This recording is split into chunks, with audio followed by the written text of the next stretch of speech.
This is Hidden Killers Week in Review. A look back at the most prolific stories of the week. This is the Hidden Killers podcast with Tony Brueski. Featuring former FBI Special Agent and Chief of the Counterintelligence Behavioral Analysis Program, Robin Dreeke. Let's go back in time. 1994, 30 years ago. Susan Smith, a name that was very big in the news. That was as we were just kind of getting into a 24-hour news cycle. No social media, but everybody knew the name. South Carolina woman claimed that her two young sons had been kidnapped during a carjacking. It was a media circus, the nation searching for these kids, making tearful pleas for their safe return. 9 days later, Smith comes out and says, yeah, I drowned them in the car myself in the lake.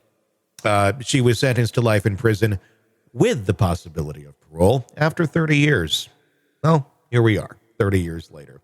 And she is going to be making that attempt in November of this year. It'll be her third attempt at getting parole, 2015 and 2020. Both attempts have failed.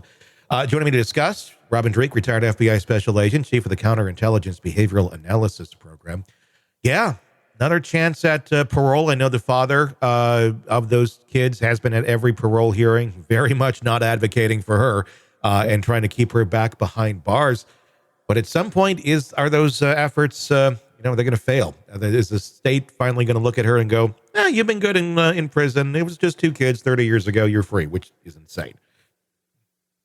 So I lived in Beaufort, South Carolina when this happened. I was in Marine Corps. I was a series commander at Parris Island at recruit training. I remember this so well all those years ago because I didn't live too far away. Mm-hmm. And Tony, we've been talking about this on numerous shows for the last couple of weeks, and I don't like, and both, Gavin DeBecker says it as well as John Douglas, first profile in the FBI. When we as a society start giving more leeway and preference to not just the accused, but the guilty, we've lost our way. Mm-hmm.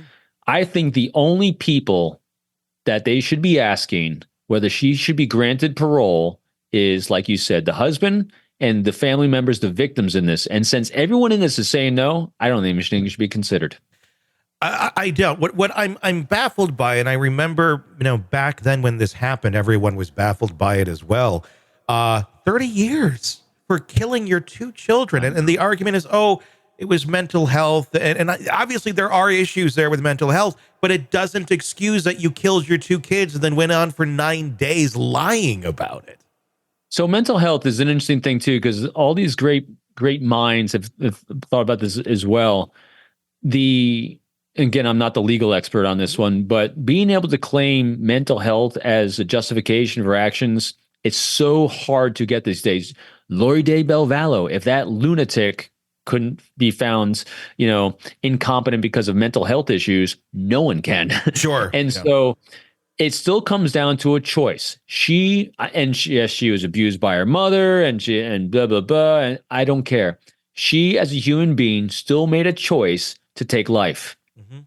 It's her accountability for those actions. And because other people had the same things that happened in their lives and they're not making those choices. So as much as they have a compulsion to do these things, well, then you know what? Get help. Mm-hmm. Do something. But she still needs to be held accountable. And most importantly, the victims need to have their words and feelings understood and honored. And if the victims of this still don't want her to have parole, I don't even think it should be considered. I'd say ask the dead kids. Oh, there's no response. Looks like you're there. Looks like you're not getting out. No kidding. It's just... I'm so sorry to interrupt you. How could it even benefit society by letting her out? Who does it benefit by letting her out except her? And so why would she be given a life that she took from two others? Yeah. When it benefits no one, it's not like she's going to contribute anything great to society. No, certainly not. It just baffles the mind that this would even be considered. What is, like you said, what is the benefit of her getting out? And to say, she's rehabilitated. Look, she did it once. People have patterns of behavior. I'm not going to go say she's going to go drown children in a car. I'm very doubtful that will happen again. But there's something wrong here. she clearly has an ability to take others' lives. A lot of us don't, at least in any sort of conscious level like that, if you're not in war. I wouldn't put it past her that she'd ruin other lives in some way, shape, or form. Maybe not drowning in a car, but why? Why even take the chance and put her into society? Rehabilitated. Okay, good for you. Who cares? What does it matter? You still killed 2 kids. Yeah. That's why you're in jail for life. Should be. No parole. Rehabilitated. What's that mean? Well, it means you can not have as much mental anguish while you're sitting in jail, maybe. Good. Then that's fine. But yeah, why out? Who cares? You, again, the impact on the victims is what matters most at this point. And if they say no, I don't even why anyone's considering it.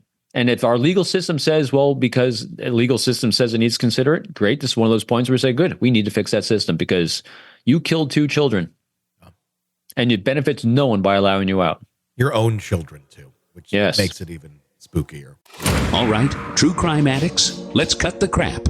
You're knee-deep in the gory details of your favorite podcast when suddenly a commercial hits like a bad meal. Seriously? You deserve better. Upgrade to True Crime Today Premium Plus on Apple Podcasts, where you can binge without those annoying ads. Plus, get extended interviews that go deeper into the darkness and early access to episodes so you can be the first to know. It's like trading up from fast food to fine dining, but with more blood. So, go ahead.